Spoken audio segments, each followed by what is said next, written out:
नमस्कार, राष्ट्रपोस्ट से मैं पवन केसवानी। मोदी की एक और गारंटी पूरी हो गई। छत्तीसगढ़ में विधानसभा चुनाव के पहले भारतीय जनता पार्टी की ओर से मोदी गारंटी प्रस्तुत की गई थी। गारंटियों की सूची में सीजीपीएससी की गड़बड़ी वाले मामले के दोषियों के विरुद्ध कड़ी कार्रवाई और इस मामले की निष्पक्ष जांच की बातें लिखी गई थी। छत्तीसगढ़ में सीजीपीएससी के पुराने चेयरमैन और पुराने आईएएस टामन सिंह सोनवानी के अलावा एक बड़े उद्योगपति बजरंग इस्पात के डायरेक्टर श्रवण कुमार गोयल के साथ मोदी गारंटी पूरी हो गई। इस मामले में सीबीआई ने जिस बारीकी से पड़ताल की, कुछ और चौंकाने वाली बड़ी गिरफ्तारियां होने जा रही है। टामन सिंह सोनवानी के बारे में तो पता था कि एक न एक दिन उसकी गिरफ्तारी होगी, लेकिन एक बड़े उद्योगपति श्रवण कुमार गोयल की गिरफ्तारी होगी, ये किसी ने नहीं सोचा था। इस बारे में कोई चर्चा भी नहीं थी। लेकिन जब सीबीआई अपने तरीके से काम करती है तो कई बड़े चेहरे बेनकाब होते हैं। बीते 5 सालों की कॉल डिटेल के अलावा गूगल मैप के सहारे लोकेशन भी तलाश की गई कि कौन किसके कनेक्शन में था। बारीकी से जो फॉरेंसिक जांच की गई उसकी आंच भूपेश बघेल पर भी पड़ती नजर आ रही है। भूपेश बघेल के मुख्यमंत्री रहते उनके घर से भी किसी की नियुक्ति हुई थी। उस बारे में मैं आपको आगे कुछ जानकारी दूंगा, लेकिन यह हैरान करने वाली बात यह है, सीजीपीएससी में 2019 से लेकर 2022 तक जितनी भी गड़बड़ियां हुई उससे कहीं ज्यादा बड़े खुलासे हो रहे हैं। हैरान करने वाली जानकारी आ रही है कि किस तरह से 2021 में 175 पद और 2022 में जो 171 पद निकाले गए थे, इन सारे के सारे पदों के लिए पहले ही बोलियां लगा दी गई थी। जिस तरह से श्रवण गोयल से 45 लाख रुपए के लेन देन की पुष्टि हुई है। 2 किस्तों में हुई इस लेन देन की पुष्टि होने के बाद पता चला कि उद्योगपति श्रवण कुमार गोयल के बेटे और बहू का चयन इसी लेन देन के माध्यम से हुआ था। गोयल के बेटे का नाम शशांक गोयल और बहू भूमिका को नौकरी दिलाने के लिए चेयरमैन सोनवानी की करीबी एनजीओ को सीएसआर फंड से 45 लाख रुपए दिए गए थे। पैसे सोनवानी तक पहुंचे। इसकी पुष्टि के बाद कार्रवाई हुई है। गिरफ्तारी के बाद पूछताछ और पूछताछ के बाद सीबीआई की स्पेशल कोर्ट में पेशी। ऐसी फर्जी नियुक्तियों के विरुद्ध पुराने मंत्री ननकीराम कंवर ने हाई कोर्ट में जिन 18 नामों की सूची प्रस्तुत की थी, उसमें सबसे अंतिम नाम पर लोगों का कम ध्यान गया। वो नाम था मीनाक्षी गणवीर का, जिन्हें डिप्टी कलेक्टर चयन करवाया गया है। इनके बारे में बताया गया कि टामन सिंह सोनवानी की करीबी की बेटी है। तो यह सवाल उठता है कि कितने करीबी, कौन करीबी? तो इनका नाम है ललित गणवीर, जो कि सीजीपीएससी के उप परीक्षा नियंत्रक थे।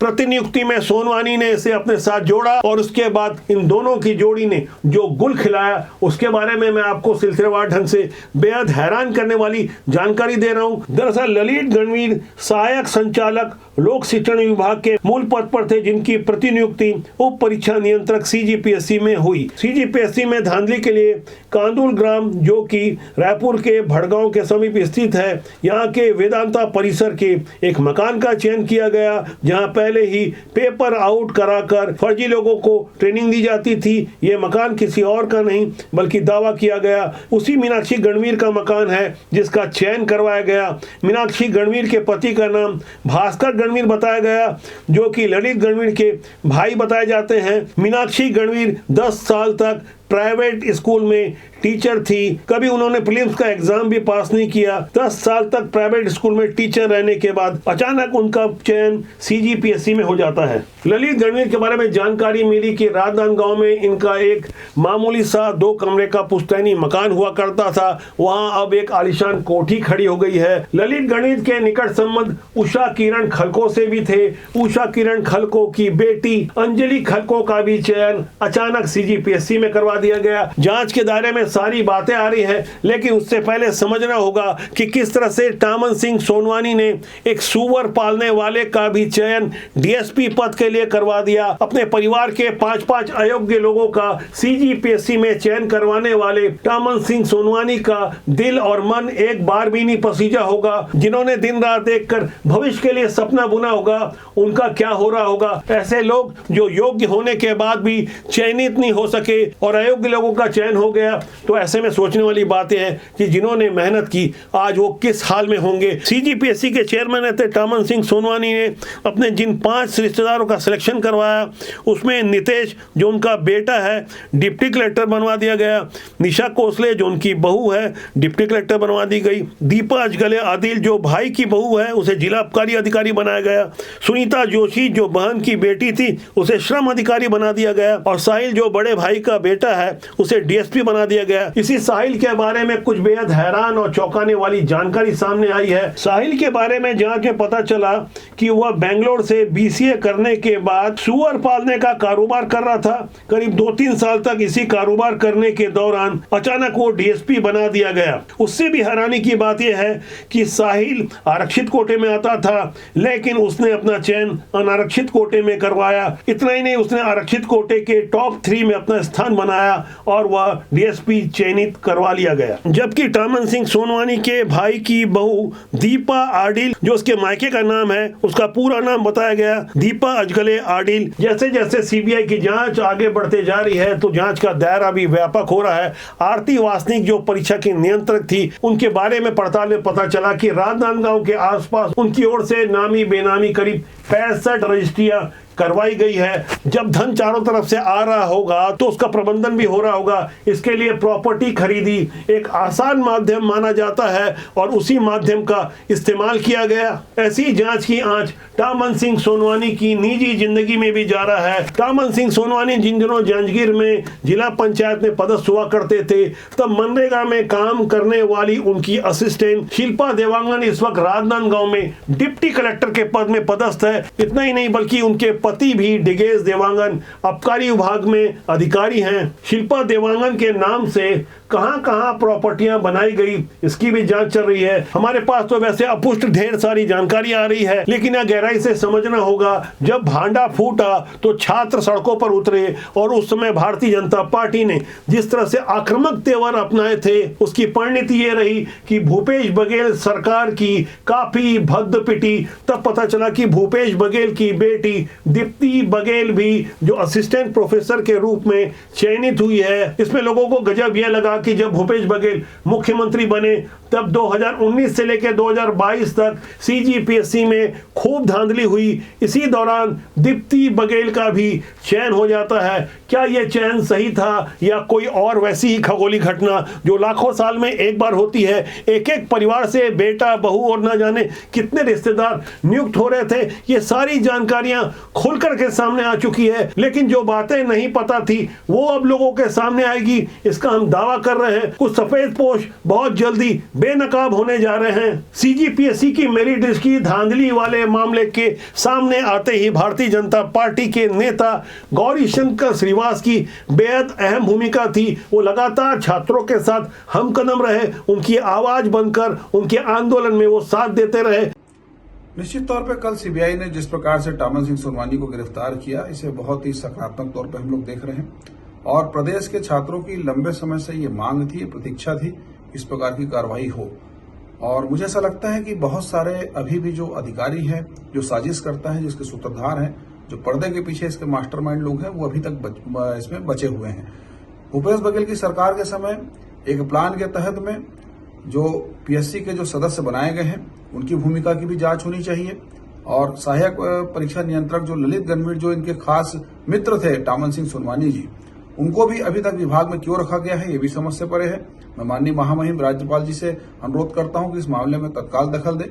इस मामले को लेकर हम लोग राज्यपाल जी को ज्ञापन भी देंगे, पत्र भी लिखेंगे और राज्य सरकार से भी अनुरोध करेंगे कि पीएससी के सभी सदस्यों को वहां से हटाया जाए, इनकी भूमिका की, इनके कार्यकाल की जांच हो और ललित गणवीर जैसे लोगों की जगह पीएससी दफ्तर में नहीं जेल में होनी चाहिए क्योंकि टामन सिंह सोनवानी के साथ मिलकर पूरा कुचक्र इन्होंने रचा है और सारे छात्रों के बड़े इस पे आरोप है।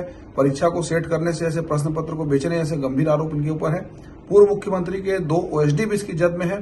तो मुझे ऐसा लगता है कि सीबीआई जब इस मामले की पूरी परत दर परत जांच करती जाएगी बहुत सारे तथ्य उसको मिलेंगे, बहुत सारे तथ्य से छात्र और हम लोग भी अवगत कराएंगे क्योंकि अभी तक के इतिहास में इससे बड़ा स्कैम कुछ भी नहीं है।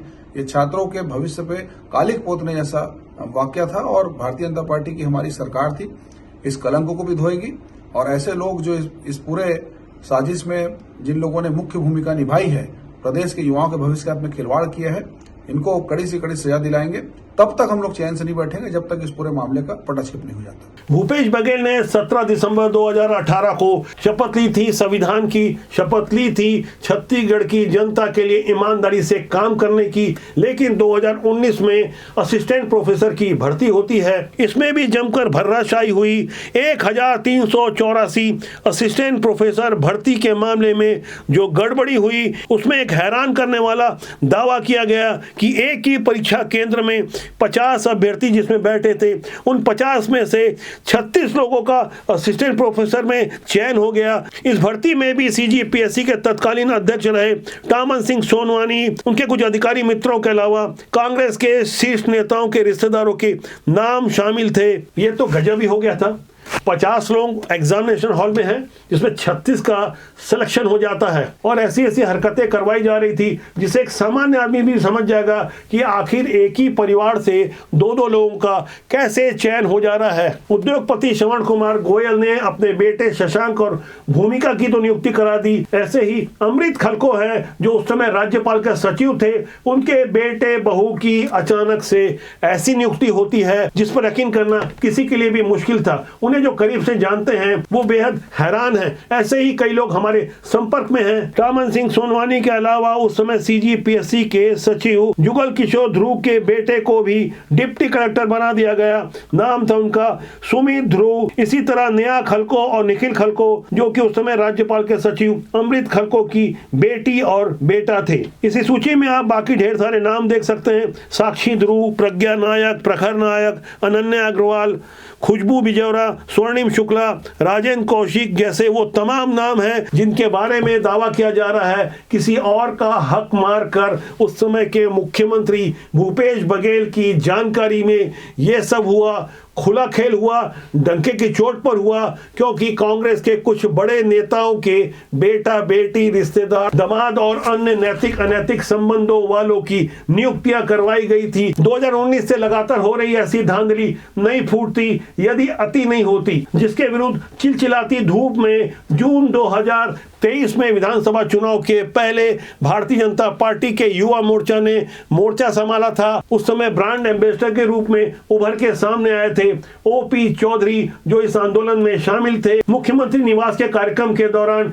इसी आंदोलन के दौरान मैंने अनुज शर्मा से भी चर्चा की थी। ओपी चौधरी के भी तेवर को समझने की कोशिश की थी और छत्तीसगढ़ के उन तमाम प्रतिभावान युवाओं को भी समझने की कोशिश की थी कि वो किस तरह से सीजीपीएससी में हुई धांधली के विरुद्ध आक्रामक हैं, आक्रोशित हैं, पुरजोर ऐसी गड़बड़ी का विरोध कर रहे हैं। छत्तीसगढ़ के तमाम भारतीय जनता पार्टी के नेताओं की मौजूदगी में मुख्यमंत्री आवास का वो घेराव वाला आंदोलन काफी सक्सेस रहा। छत्तीसगढ़ के युवाओं का भारतीय जनता पार्टी को भरपूर समर्थन मिला और भारतीय जनता पार्टी को भी इसका पूरा फायदा विधानसभा चुनाव परिणाम के रूप में देखने को मिला। जिस वक्त छत्तीसगढ़ का आक्रोशित युवा सीजीपीएससी में हुई धांधली के विरुद्ध सड़कों पर उतरा था, तब उस समय के मुख्यमंत्री भूपेश बघेल ये कहते रहे कि कोई शिकायत आएगी तो कार्रवाई करेंगे, जांच करवा लेंगे। आखिर जांच करवाते भी तो कैसे, क्योंकि उनके अपने ही दामन बेहद दागदार थे। अलग अलग मंचों पर 48 शिकायतें प्राप्त हो चुकी थी, लेकिन जैसे ही भारतीय जनता पार्टी की सरकार बनी, तब बालोद के अर्जुंदा थाने में 420 और 120 बी के अलावा भ्रष्टाचार निवारण अधिनियम की विभिन्न धाराएं लगाई गई, जिसमें आरोपी बनाए गए टामन सिंह सोनवानी और जीवन किशोर ध्रुव के अलावा अन्य वो बेईमान अधिकारी जिन्हें लग रहा था कि चुपचाप सब कुछ वो संभाल लेंगे, क्योंकि 2023 में तो वापस से भूपेश बघेल की सरकार आनी है। उस समय माहौल ही ऐसा पैदा कर दिया गया था कि हर किसी को लग रहा था कि वापस से सरकार रिपीट होगी। लेकिन छत्तीसगढ़ का जागरूक मतदाता चुपचाप था, सारे घपले घोटालों को ध्यान से समझ रहा था। जब वोटिंग का समय आया, तब उस समय के सारे ओपिनियन पोल, एग्जिट पोल ये चीख के कह रहे थे कि भूपेश बघेल की ही वापस से सरकार बनेगी। लेकिन जनता के साथ जो धोखाधड़ी की गई और खासकर युवा जिस तरह से सड़कों पर उतरा था, उसका जवाब जनता ने दे दिया। जो काम नहीं करेगा वो बाहर बिठा दिया जाएगा। यही होना भी चाहिए और वैसा ही हुआ। घटिया राजनीति के माध्यम से जिस तरह से सिस्टम का मुंह काला किया जाता है, वहां आम आदमी राजनीति से आने से बचता है, लेकिन हमारा मानना है कि राजनीति बुरी नहीं होती, उसमें काम करने लोग अच्छे या बुरे होते हैं। जब तक अच्छे लोग राजनीति में नहीं आएंगे तब तक समाज और देश का भला नहीं हो सकता। तो आज के लिए इतना ही। मेरा आपसे आग्रह है कि चैनल को देखें, लाइक करें, शेयर करें, सब्सक्राइब करें। बहुत जल्दी मेरी आपसे फिर मुलाकात होगी। नमस्कार।